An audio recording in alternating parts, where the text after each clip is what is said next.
அஜித் வந்து ராஜ் டிவிக்கு ஒரு பேட்டி கொடுத்துக்கிட்டு இருக்காரு. அப்போ என்ன சொன்னார் அப்படின்னா, அப்படி பேட்டி கொடுத்துட்டு இருக்காரு. ஒரு 10-15 பேர் அந்த வேடிக்கை அப்போ அஜித் தான் எனக்கு அப்கமிங் ஆர்டிஸ்ட் தான். இன்னைக்கு மாதிரி தலை அப்படி இப்படிலாம் கொண்டாடப்படுகிற அந்த ஸ்டேஜுக்கெல்லாம் அவர் வரவே இல்லை. ஒரு 10 இளம் ஹீரோக்களில் அவரும் ஒருத்தர் அப்படிங்கிற அடிப்படையில் அவர் ஒரு மரத்தடியில் உட்காந்து பேட்டி கொடுத்துட்ருக்காரு. ஒரு 10 பேர்கிட்ட வேடிக்கை பார்த்துட்டு இருக்காங்க. அப்போ தான் நான் போய் என்னுடைய 2 வீலரை பார்க் பண்ணிவிட்டு இப்படி வர்றேன். இந்த பேட்டி போயிட்டுருக்கு. அடடா அஜித் இருக்காரே, ஒரு ஹலோ சொல்லலாங்கிற மாதிரி நான் அப்படி கிட்ட போகிறேன். அப்போ தான் அஜித் வந்து அந்த பேட்டியை வந்து முடிக்க போகிறார். என்ன சொல்லி முடிக்கிறார் அப்படின்னா, நான் தமிழன்தான், நம்புங்க நான் தமிழன்தான் அப்படின்ட்டு இப்படி பண்ணுறாரு.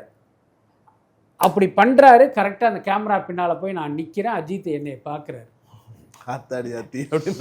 நான் அப்படி பார்த்துட்டே இருக்கேன். அப்புறம் பேட்டி முடிச்சுட்டு அஜித் என்கிட்ட வந்தாப்புல. அப்புறம் நான் ஒன்று என்ன அஜித் அப்படின்னா, என்ன ரொம்ப எமோஷ்னலாக பதில் சொன்ன மாதிரி தெரியுது அப்படின்னேன். இல்லை ஜி, எங்கே போனாலும் நீங்கள் தமிழரா அப்படின்னு கேட்குறாங்க, அதில் தான் நான் கோவப்பட்டு அப்படி பேசினேன் அப்படின்னு சொன்னார். ஸோ அப்போ எதுக்கு சொல்ல வரேன் அப்படின்னா, இன்றைக்கு அஜித் இந்தியனாக இருக்கலாம், ஆனால் தமிழ் சினிமாவில் ஜெயிப்பதற்காக அவர் தமிழன் முகமூடியை அணிந்தவர் அப்படிங்கிறத நான் சுட்டி காட்டுறதுக்காக இந்த சம்பவங்களை எல்லாம் நான் சொல்கிறேன்.